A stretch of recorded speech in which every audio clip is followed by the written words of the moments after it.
Assalamualaikum warahmatullahi wabarakatuh. Perkenalkan, nama saya Rifda Rizky Naitu Salwa. Di sini saya akan membacakan cerpen karya Anafis yang berjudul Si Montok. Untuk melanjutkan perjuangan setelah musuh menduduki semua kota, si Dalim menyingkir ke sebuah desa di balik bukit peladangan tebu.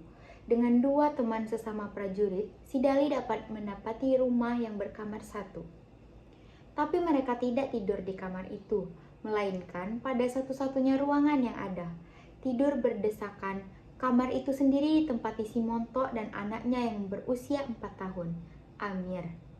Bertiga dengan ibunya, kamar itu sendiri tidak berpintu, tapi di depannya sejajar dengan ruangan sempit jalan ke dapur menjadi ruang tidur ayah si Montok. Si Montok, janda anak satu, berpotongan seperti namanya. Montok yang aduhai menurut ketiga prajurit itu. Maka adalah masuk akal apabila ketiga prajurit itu sama berselera kepadanya. Meski sama berjuang melawan musuh bersama, mereka sama bersaing memperebutkan hati janda itu. Masuk akal jika dikaji bahwa mereka telah bertahun-tahun berpisah dengan istri masing-masing. Istri yang mereka tinggalkan di kota. Istri yang tidak patut dibawa ikut berperang. Sehingga ketiganya sudah bertekad dalam hati masing-masing, apabila datang lagi serbuan musuh yang pertama-tama dibawa ikut lari itu ialah si Montok. Namun, si Dali yang mendapat tanggapan lebih dari janda itu, tentunya karena si Dali yang lebih tinggi pangkatnya. Awal kisahnya sederhana saja, kebutuhan air isi rumah itu pada sungai kecil di kaki bukit. Setiap hari mereka harus turun naik bukit itu kalau memerlukan air. Ketiga prajurit itu selalu turun dan naik bersama, seperti ada perjanjian rahasia. Tidak seorang pun yang boleh tinggal di rumah, apapun itu alasannya. Berdua pun tidak. Ketiganya seperti sepakat pula, mereka akan selalu beriringan dengan si Montok ke sungai kecil itu. Dan semua sama ingin membantu beban si Montok. Seperti air di perian, kain cucian, berbuat baik seperti pekerja sosial, sehingga tidak seorang pun yang dapat berjalan sendirian bersama janda itu. Dalam situasi ini, yang kurang cerdik menjadi santapan yang lebih cerdik, dan yang lebih cerdik rupanya si Dali. Perhitungannya yang paling pas, ia memilih beban yang paling berat, yaitu menggendong Amir yang kecil di atas bahu, sambil mengkelakarinya sepanjang jalan sehingga sekecil terpingkal tawanya. Ibu janda mana yang tidak suka pada laki-laki yang disenangi oleh anaknya? Seperti anakku, kata si Dali pada suatu ketika pada si Montok seolah ia memenuhi rasa rindu pada anaknya di kota.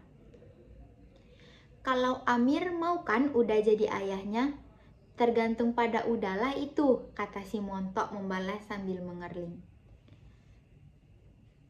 Katakan kepadanya, ini zaman perang, jangan sampai 2 kali kehilangan ayah, kata si Dali. Si Montok menatap si Dali dengan matanya yang berkaca-kaca. Tidak lama tanpa berkata dia pun berlalu. Si Dali marah pada dirinya sendiri. Ia menyesali ucapannya, dan sesal itu tidak bisa diperbaiki. Sesal yang betul-betul tidak ada gunanya. Karena beberapa hari kemudian, seorang kapten datang bermalam dalam suatu perjalanan inspeksi ke garis depan.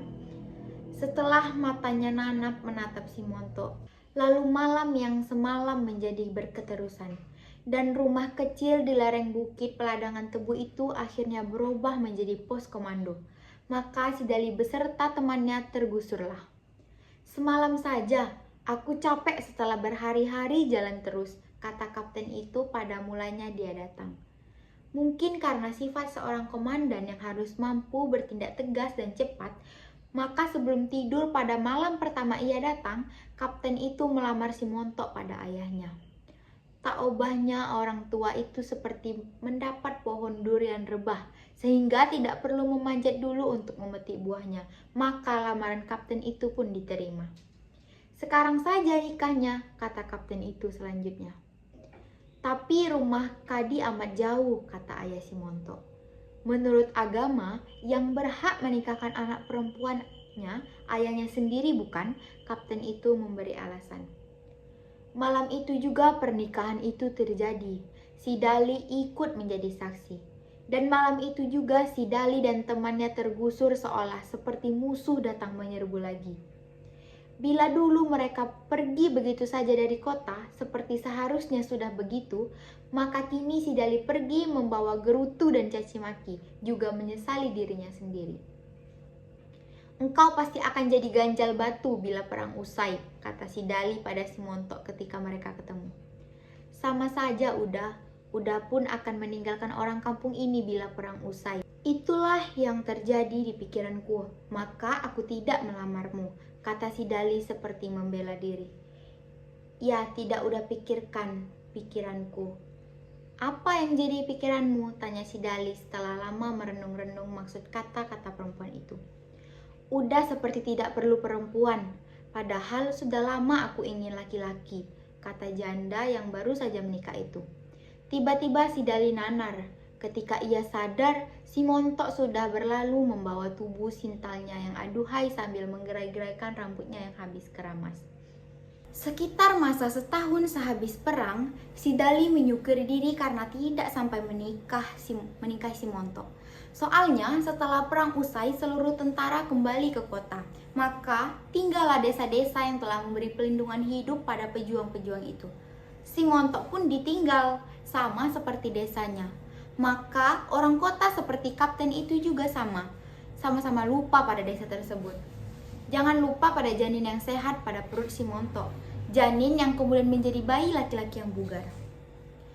Pada suatu hari, dengan perasaan sangat bangga, si Montok datang ke kota menemui si kapten yang telah jadi mayor untuk memperagakan anak mereka.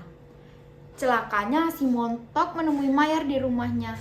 Tentu saja istri mayor naik pitam, sehingga mendengar bahwa bayi itu adalah anak suaminya yang dilahirkan si Montok, diambilnya pistol yang tergantung di dinding kamar tidur, diledakkannya, pelurunya bersarang di lengan kanan mayor.